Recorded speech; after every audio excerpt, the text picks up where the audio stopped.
to be able to write this, and this is huge. Stephen Barton and I have been working together since Titanfall 2, and I wanted to bring him onto the project because I felt really strongly that he complemented what Gordy would be able to bring. I got my start maybe 10 years ago working on Star Wars: The Old Republic, and it sort of snowballed from there, and I think I've written maybe somewhere in the ballpark of 20 hours of music for Star Wars projects so far. Sit down and we'll play through sections of the game together, and we'll do kind of big spotting sessions while playing the game. One of the things that's interesting about games generally now, but actually certainly this game, is that the line between cinematic and gameplay is becoming ever blurred. Gameplay, you have to really think interactively. Like, this music may last 2 minutes, it may last 10 minutes. You have to sort of factor that in, like how you're building in loops or alternate endings or layering system where you have a finite timeline and you're writing music to fit that finite timeline.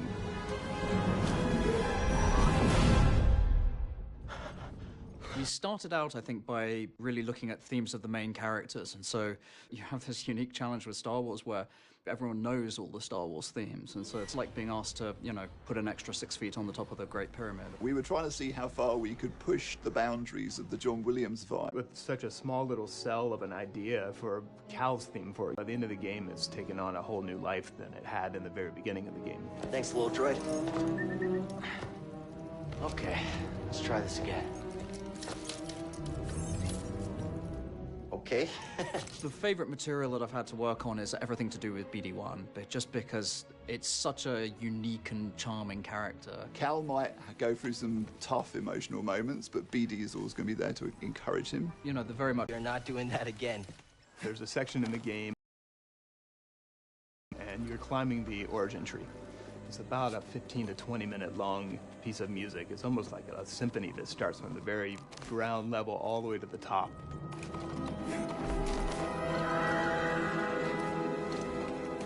That was probably my favorite moment to write for. We are getting ready for our first scoring session in London. We've written about... I don't know, probably close, almost 50 minutes of music. Yeah, that we've probably written plenty. so far. We recorded Jedi Fallen Order's score at Abbey Road Studios in London, and we're using the London Symphony and the best musicians that London has to offer. So any aficionado of Star Wars will know that from Empire through to the end of the prequel trilogy was all recorded there. The first time I heard the orchestra play, I thought we were listening to one of John Williams' scores on the speakers, just sound checking. It has a special thing, and you hear it. I mean, you really do feel it.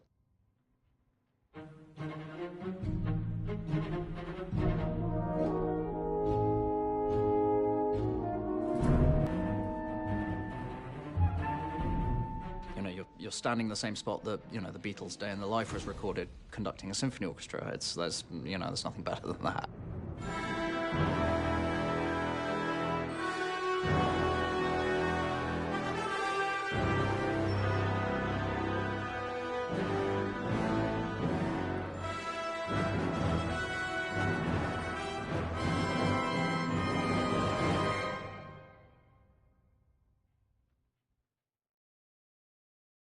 All right, we're good. We're moving on.